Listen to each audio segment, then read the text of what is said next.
Giuseppe and I have decided to go get some coffee this morning and some internet access. Don't tell him I'm getting coffee. Oh, he's getting tea. He's getting tea. I'm getting coffee.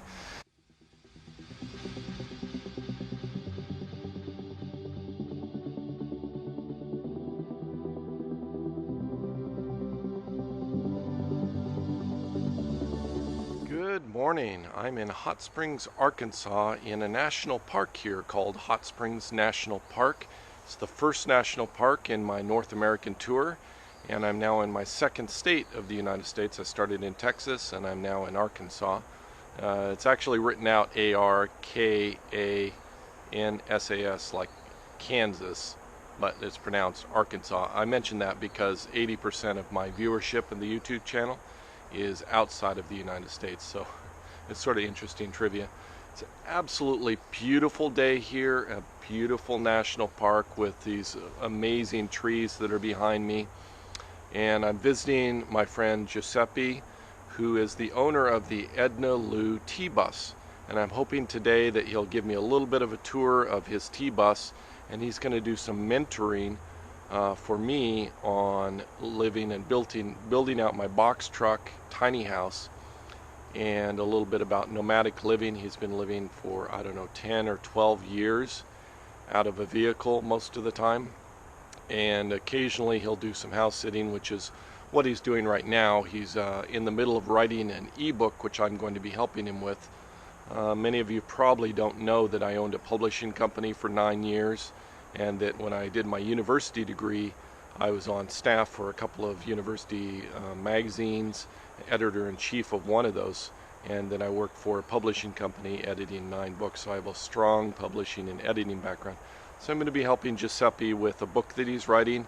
He's here at this house doing sort of a retreat for a few months in the winter, and so he's house sitting in this cabin here in the woods and writing his book. So I'm going to be helping with that project, and then he's going to do a little bit of mentoring for me for the build out of the box truck tiny house.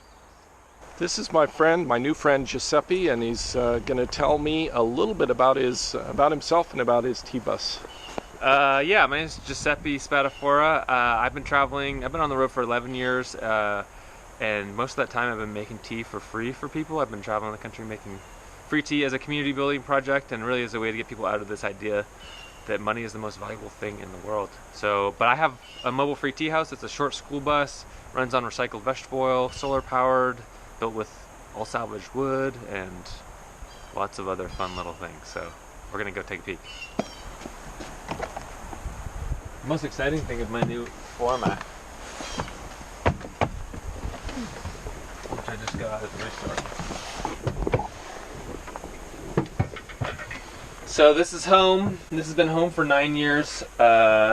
This is 99% salvaged wood. It's 75% salvaged hardware, including screws, plumbing, fixtures, latches. It runs on recycled vegetable oil. It's got solar power. You're sitting on a solar-powered refrigerator right now. It's got a wood stove for heat. The hot water for the sink is heated by waste engine heat, so when I drive, or waste solar power, so when my batteries are full, it'll heat that water.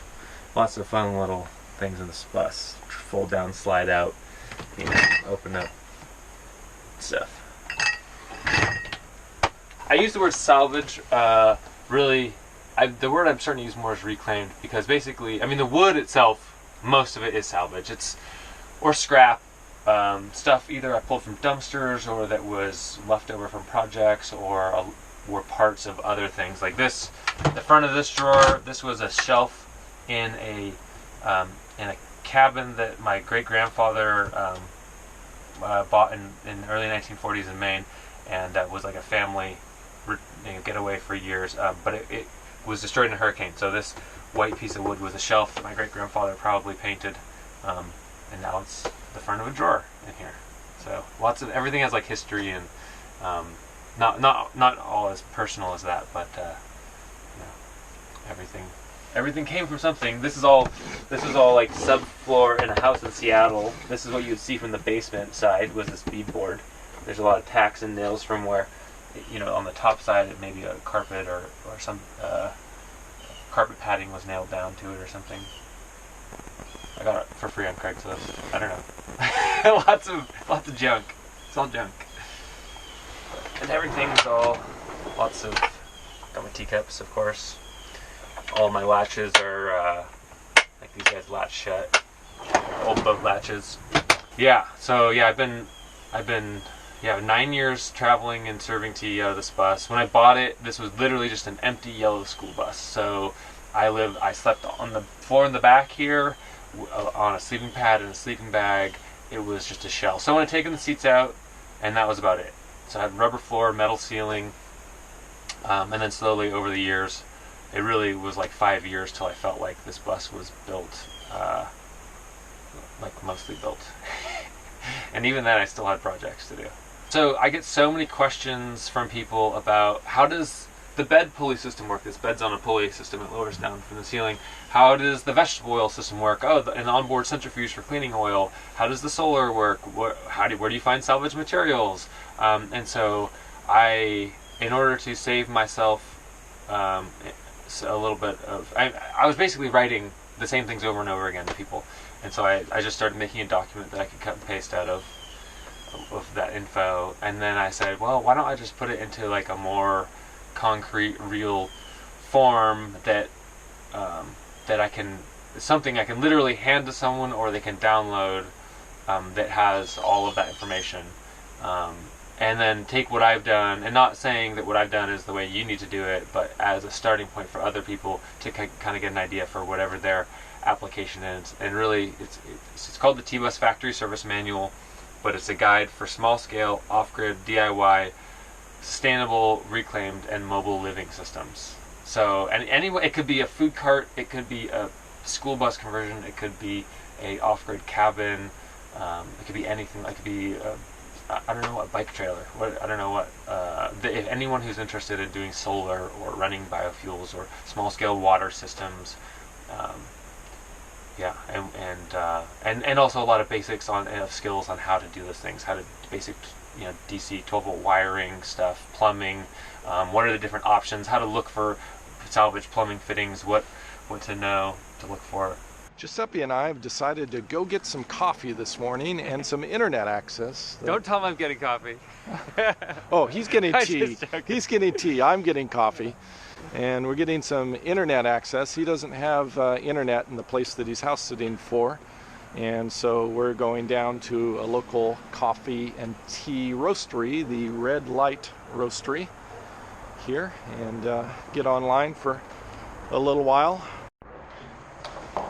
Giuseppe and I are finishing up working here at the coffee shop. I did some video editing, a little bit of client work online, answering some emails. And he's been researching and writing on his book project, so we're going to head out and head back to the house. And this afternoon, I don't know, maybe look at the box truck and come up with some brainstorming, some plans, things like that. Giuseppe and I are going to go work a little bit on the truck, look at the windshield wiper that broke yesterday, and possibly do an oil change, and then brainstorm some ideas for the back of the truck. It is a beautiful day. You are so lucky to be here. Look at this. Just we are so fantastic. Yeah, I feel lucky to be able to hang out here. It's just gorgeous, and enjoy this national park. Wow, it's so fabulous here. Basically it went up and then it stuck on this end like so. And then I was driving for a little bit until I pulled over. So I'm guessing wherever it attaches here is where it somehow broke. I almost think that maybe it's just not tightened down. Yeah, it's just not tightened down well enough. I almost wonder if that. Okay, we're gonna test the windshield wiper here.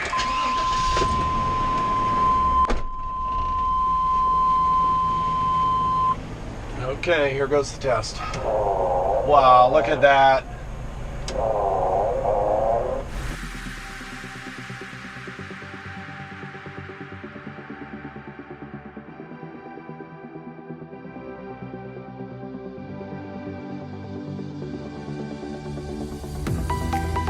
Giuseppe changed the oil and he taught me. So I've learned the very first time hands-on watching an oil change. It was a super interesting experience. Thank you so much. And I'm 99% sure that I can do it on my own this next time. So that will be the goal. I just didn't have the clothes. I only have this change of clothes here, so I didn't really, not equipped. You're in your full mechanic's outfit, so I've got to get something like that. So anyway, everything runs, everything's back together, and it looks good. Giuseppe has Kombucha here, which I've heard the name before, but I didn't know what it was, and he offered it to me.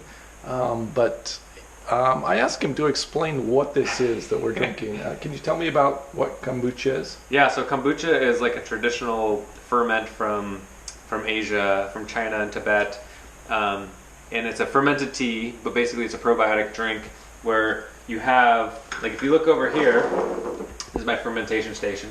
This is kombucha that's brewing. On the top it looks like a weird gooey gelatinous thing. Some people call it a mushroom, but in fact it's like a layer of cellulose that's the home to, it's called a SCOBY because it's a symbiotic culture of bacteria and yeast. But basically the yeast, it eats sugar from the sweet tea, makes alcohol, bacteria eats the alcohol and creates essential acids and vitamin B and all kinds of things like that, and then you're drinking that all and you're getting a bunch of beneficial bacteria into your gut and essential acids. Sounds very scientific and complex. Yeah, and then you can add things like, this is a lime rosemary, which is pretty good idea. It's pretty good. It's actually good. It has a sort of lemony lime flavor, a little bit like tequila, but not quite the same alcohol type flavor. Yeah, it's not super strong. It might have like a 0.5% of alcohol or something in it. Yeah, it can taste a little bit. Yeah. Oh, that's good. Well, thank you. Cheers. Cheers.